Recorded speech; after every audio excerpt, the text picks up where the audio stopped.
दूसरों की भलाई करने का सबसे सही तरीका क्या है? आइए जानते हैं आज की कहानी से। पुण्य और कर्तव्य। एक बार की बात है, एक बहुत ही पुण्य व्यक्ति अपने परिवार सहित तीर्थ के लिए निकला।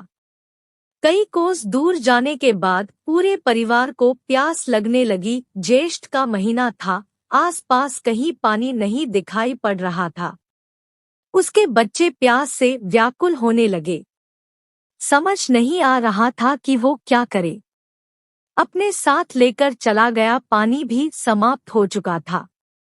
एक समय ऐसा आया कि उसे भगवान से प्रार्थना करनी पड़ी कि हे प्रभु, अब आप ही कुछ करो मालिक। इतने में उसे कुछ दूर पर एक साधु तप करता हुआ नजर आया।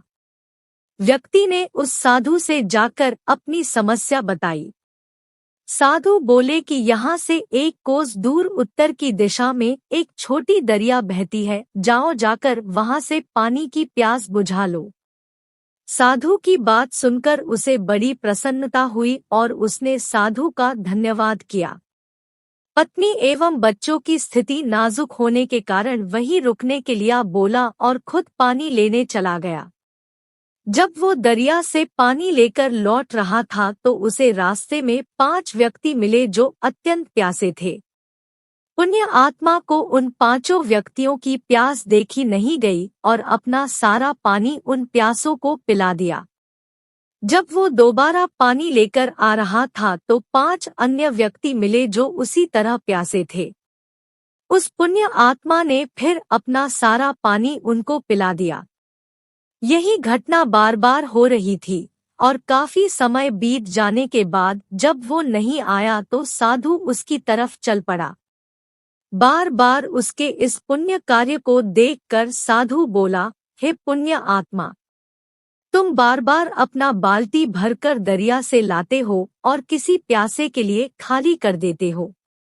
इससे तुम्हें क्या लाभ मिला? पुण्य आत्मा ने कहा, मुझे क्या मिला या क्या नहीं मिला, इसके बारे में मैंने कभी नहीं सोचा, पर मैंने अपना स्वार्थ छोड़कर अपना धर्म निभाया है। साधु बोला, ऐसे धर्म निभाने से क्या फायदा जब तुम अपना कर्तव्य नहीं निभा पाए। बिना जल के तुम्हारे अपने बच्चे और परिवार ही जीवित ना बचे। तुम अपना धर्म ऐसे भी निभा सकते थे जैसे मैंने निभाया। पुण्य आत्मा ने पूछा, कैसे महाराज? साधु बोला, मैंने तुम्हें दरिया से पानी लाकर देने के बजाय दरिया का रास्ता ही बता दिया। तुम्हें भी उन सभी प्यासों को दरिया का रास्ता बता देना चाहिए था, ताकि तुम्हारी भी प्यास मिट जाए और अन्य प्यासे लोगों की भी। फिर किसी को अपनी बाल्टी खाली करने की जरूरत ही नहीं होती। इतना कहकर साधु अंतर्ध्यान हो गया। पुण्य आत्मा को सब कुछ समझ आ गया कि केवल स्वयं पुण्य कमाने में ना लगकर अपने कर्तव्य का निर्वाह करते हुए दूसरों को भी पुण्य की राह दिखाएं। किसी का भी भला करने का सबसे सही तरीका यही है कि उसे परमात्मा और सच्चाई की राह दिखा दे। जय जय श्री राधे।